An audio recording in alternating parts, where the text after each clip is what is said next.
So the people have spoken, Phil. They have spoken definitively. Tony Evers leads Governor Walker in the latest Marquette Law School poll, 49% to 44%. That's a 5 percentage point lead. He's up 5 points in the fourth quarter. He's all set, just like the Badgers. Sometimes it feels like these polls have decided the race. Well, they haven't. We still have 7 weeks till November 6th. And these polls are just a snapshot in time, and a lot can change between now and the election. For instance, in 2016, Hillary Clinton was ahead in all the polls for a very long time until the very end where it started to turn a little bit for Donald Trump. That's right, and the Marquette poll did not get that right. Well, they showed the turn. They did show that he was actually gaining votes. Yes, the Marquette poll back 2 years ago suggested that Hillary Clinton was ahead 46% to 40% a week before the election. They got the Clinton part right. Clinton got 46.5%, actually a little better than the poll suggested. But Donald Trump got 47.2%, just barely beating her, suggesting that the people who weren't undecided almost all went for him. I think what happened in that election in particular is that a lot of Republicans at the end of the day held their nose, just like Leah Vukmir, and voted for Trump. Polls do not tell us what the election is going to be. But if you and I went out on the street like journalists and said, what do you think, who are you supporting for the race for governor? We came back and did an article about it and talked to 12 people. Well, that's not like this poll. This poll is telling us they talked to 800 people, including 614 people who are likely to vote, they determined. And what the statisticians tell us is that you're getting about as close to the pulse of the people as you can. Yeah. But there's still a 4.4% margin of error. Yeah, and a lot of people don't understand exactly what that means. So we're going to talk about it today, along with the results of this poll, on Center Stage with Milfred and Hands, the Wisconsin State Journal's political podcast from the sensible center of Wisconsin politics.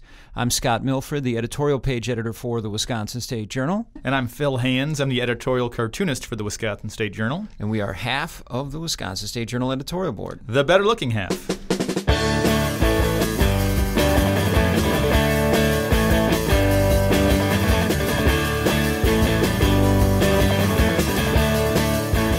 The headline on this poll, Scott, is that Tony Evers is up 49%. Scott Walker got 44%. So that's good news for Tony Evers, not so great news for Scott Walker. That's very true. I mean, the one thing that is only kind of mentioned as an afterthought is that there is a 4.4 percentage point margin of error. Now, a lot of people look at that and say, well, that doesn't matter. Tony's more than 4.4 points ahead, so he's going to win. Right, but what that really means is that if Tony Evers is at 49%, if you redid this poll, it's possible he could be 4.4% higher or 4.4% lower. So he might only be at 45%. And Walker could be at 48%. Wow. Or vice versa, Evers could be as high as 53% support to Walker's 40%. So, there's a lot of play in these polls. But yes, generally, you want to be ahead. It's better to be ahead than behind, right? It definitely is. On the one hand, if you're Walker, you've been telling people, hey, we got to get out and vote. We need to. He's been scaring people since he did his convention nomination speech or whatever like that. Right. So this provides a lot of evidence that he should be scared. On the other hand, you want to be winning these things because voters like winners. I mean, there's a certain element here that if you're supposed to win, then maybe more people are going to vote for you because they want to vote for a winner. And if you're ahead, maybe fewer people who are going to vote against you will turn out at the polls. Yeah. They might stay home because they're like, well, Evers is going to win anyway. And for Walker, this is particularly bad because isn't this the lowest he's ever been in the polls this late in an election, right? Yes, but thanks to Scott Bauer of the AP, I noticed he tweeted this, that at this point in the election, 2 years ago for U.S. Senate, Russ Feingold was ahead of Ron Johnson 47% to 41%. And what happened in that election? 7 weeks later or so, Feingold lost 45% to 44%. Yeah. So a lot can happen in the 7-ish weeks that we have left before the election. What's interesting about that number, too, that you pointed out is that it sounded like Russ Feingold's number was pretty similar to Hillary's number when it came down to it. They both got 45 to 46% of the votes in Wisconsin. Yep. Is that going to happen again this year, that the person at the top of the ticket, who'd be Tony Evers, and the person and one of the Senate candidates, are they going to get the same number of votes, or is that going to be different? Well, interestingly enough, Tammy Baldwin, the Democratic incumbent U.S. Senator from Wisconsin, is leading by more than Tony Evers at this point over her challenger, Republican State Senator Leah Vukmir. Tammy Baldwin is ahead, according to the latest Marquette poll, 53% to 44%. And that's even outside the margin of error. That is. So she's got... So the race is over. We can just go home now. Podcast is done. Mic drop, Tammy Baldwin, right?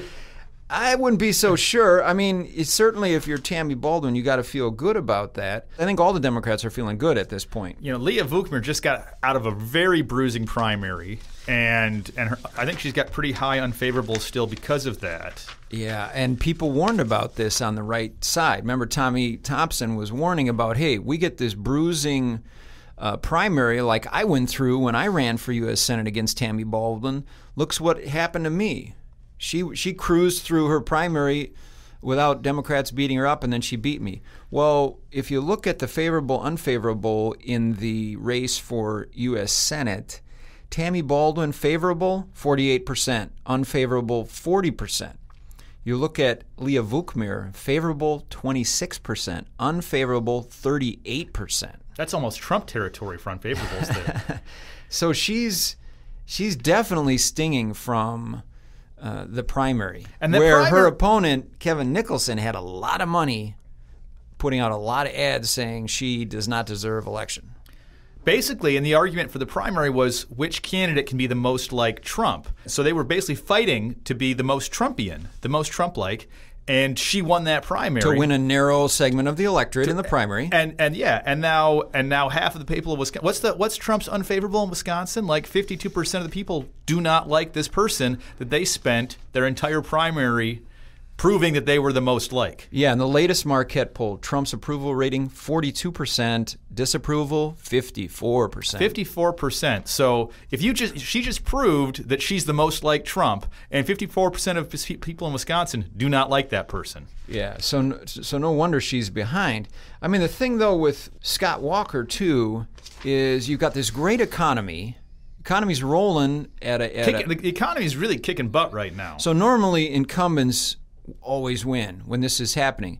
But you have Scott Walker, who has not been standing up to Donald Trump on unpopular things, like when he criticizes Harley Davidson, a iconic motorcycle manufacturer here in Wisconsin, or when he slaps tariffs that hurt Wisconsin farmers. The governor really hasn't been sticking his head out. He's been quietly going along with Trump. I think that's hurting him, given that he's tied to Trump. Yeah, I think for Republicans, the only thing scarier than the Democrat is Trump. I think you've got a lot more young people who are going to vote in this midterm election because they don't like Trump. I think you have more women who are going to vote and tend to lean Democratic because they don't like Trump. Maybe even more minorities, Latinos, and African Americans. You know, Yeah. one of the big numbers from 2016 was that, you know, in Milwaukee County, which has a high percentage of African Americans in it, you know, there were 40,000 fewer votes cast in that election total than there had been in 2012 or 2008. And maybe the Democrats can get some of those 40,000 people to vote. They've got a young African American on the ticket for Lieutenant Governor Mandela Barnes, who's getting a little bit of a spat with Rebecca Clayfish, the current Lieutenant Governor. But having him on the ticket might help pull some of those votes out from Milwaukee County. Yeah, the governor has been featuring Rebecca Clayfish in advertisements, I think, to show, hey, I'm with women. You know, I've got a woman on my ticket. If this is the year of woman, women like me too. Yeah. And women who are concerned about health care in particular. She's been on that issue. But right. Remember that Malin Mitchell, the Democrat running for governor who lost to Tony Evers, he won the Democratic primary in Milwaukee County. So that says maybe the Democrats can inspire people to vote in Milwaukee County. I think. Yeah. In defense of Scott Walker, he definitely doesn't have the ick factor when it comes to women that like Donald Trump or Roy Moore does. I mean, Oh, no. he's an upstanding guy. He's nice to his wife. He's polite. He's polite, and there's never been any sort of rumors of him being, No, there's no happy hands. There's no awkward statements, and yeah, he's done He's a fine. gentleman. He is. But so is Tony Evers. I guess so. You don't think so? Didn't he meet his wife in kindergarten or something like that? Didn't you meet your wife in kindergarten? In high school, yeah. I mean, same thing, right? I thought you knew her before that. No, we met in high school. All right. Let's talk about another race. I feel good about, it appears there's some ticket splitters. These are people who will, on the same ballot, they'll vote for a Democrat here, a Republican there, and lo and I think behold, you're being a little bit naive about this guy. Just because you sometimes split your ticket doesn't mean anybody else ever does. Well, Brad Schimmel is winning in this poll. He's the Republican incumbent for Attorney General, and he is ahead of Democrat Josh Kaul, and he is leading 48% to 41% in the latest poll. Albeit just like 10% lack of preference. Just like Russ Feingold was winning 48% to 41% against Ron Johnson back in 2016.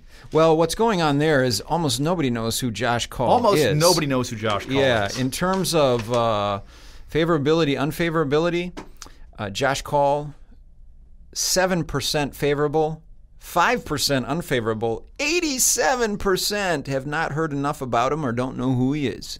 That sounds about right. Yeah. Now you compare that to Schimmel, 24% favorable, 20% unfavorable, 56% have not heard enough about him or don't know who he is. I mean, that's pretty low, too. I mean, the Attorney General is just not as high profile of a position. And they're not talking about hot button issues and policy stuff. They're not wading into abortion too much or... No, it's law enforcement, and generally people like the law enforced, so the incumbent usually does well. Yeah. Now, on the one hand, there was this issue with Brad Schimmel, and did he test these rape kits quickly enough during his first term?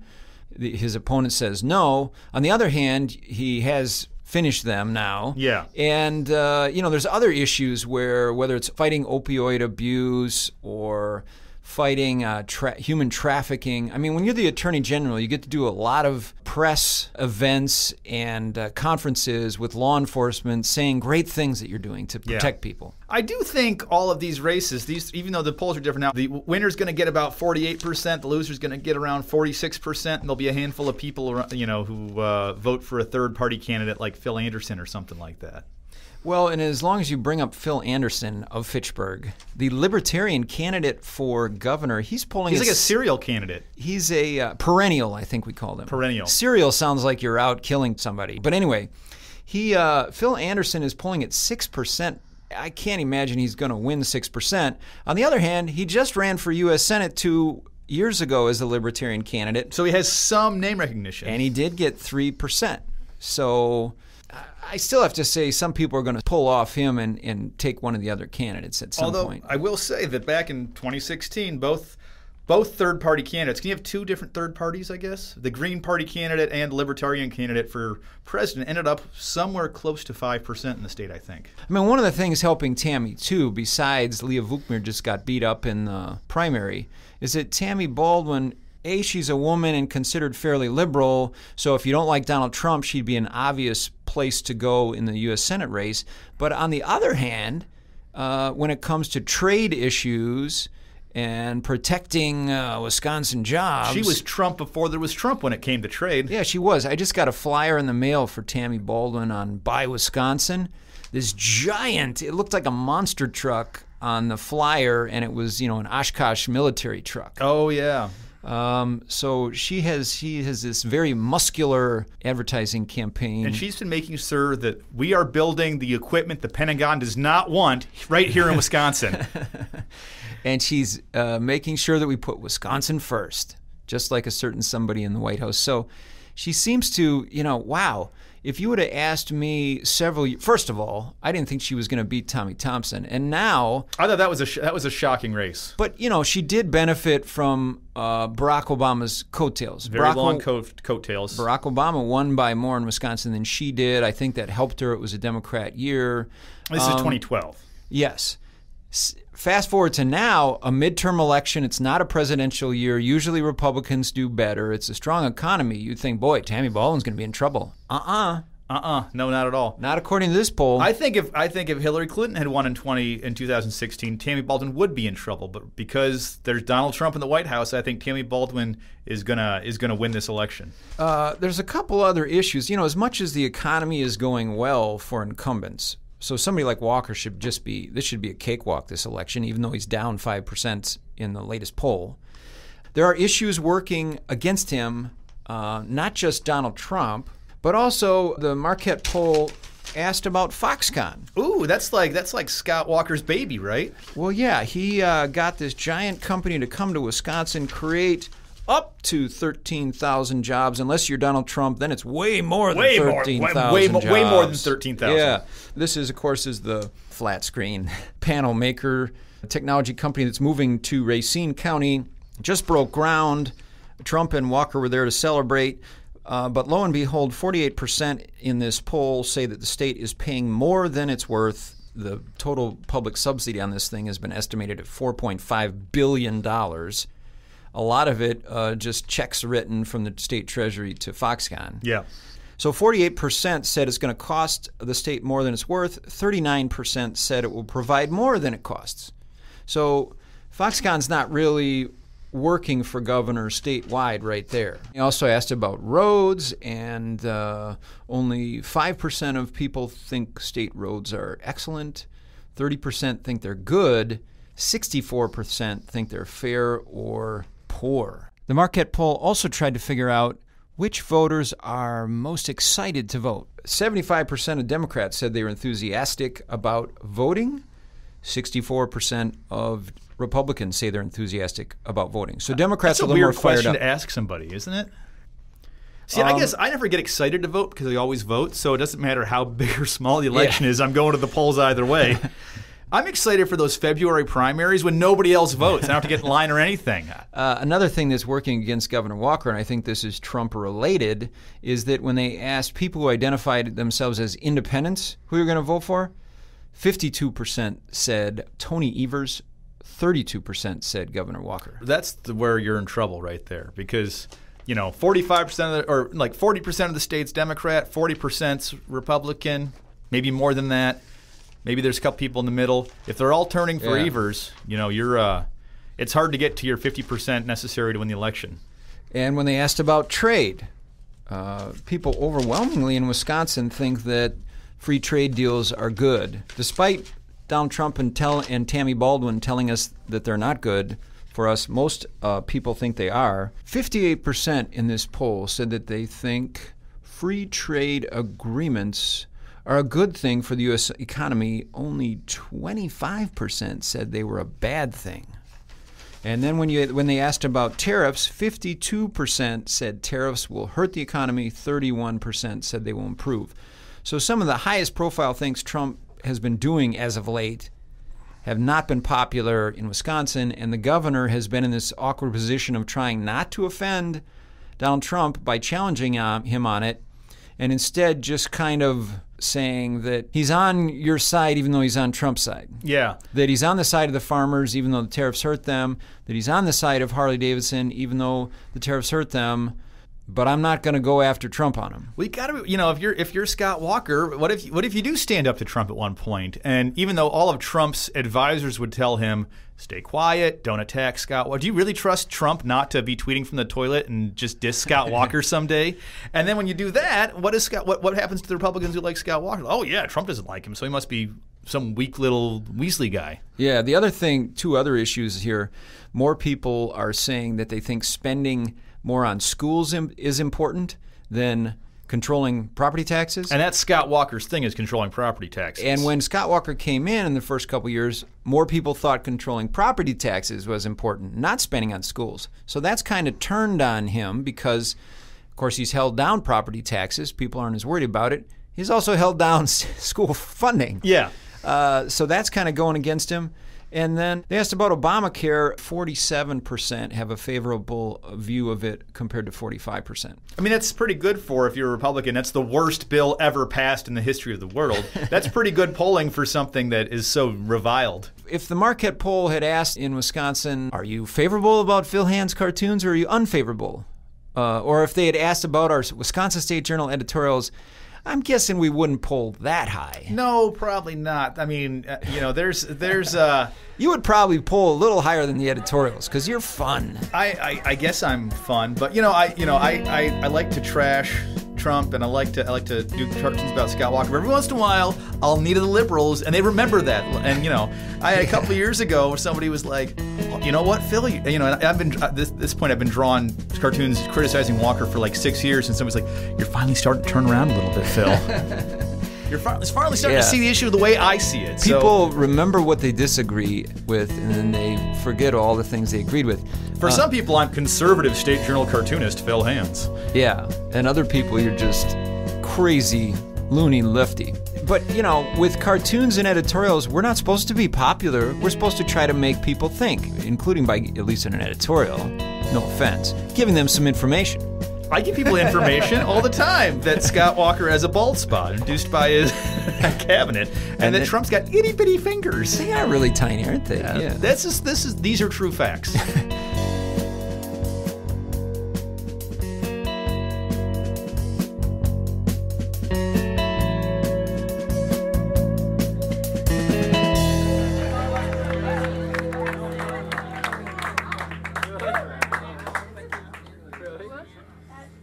All of the music on our podcast is by Tube Tester, Madison's loudest band from the 1990s and beyond. Find and follow our podcast, Center Stage with Milfred and Hands, on Google Play, iTunes, SoundCloud, and Stitcher. You can tweet me at Scott Milfred, or tweet to Phil Hands at Phil Hands.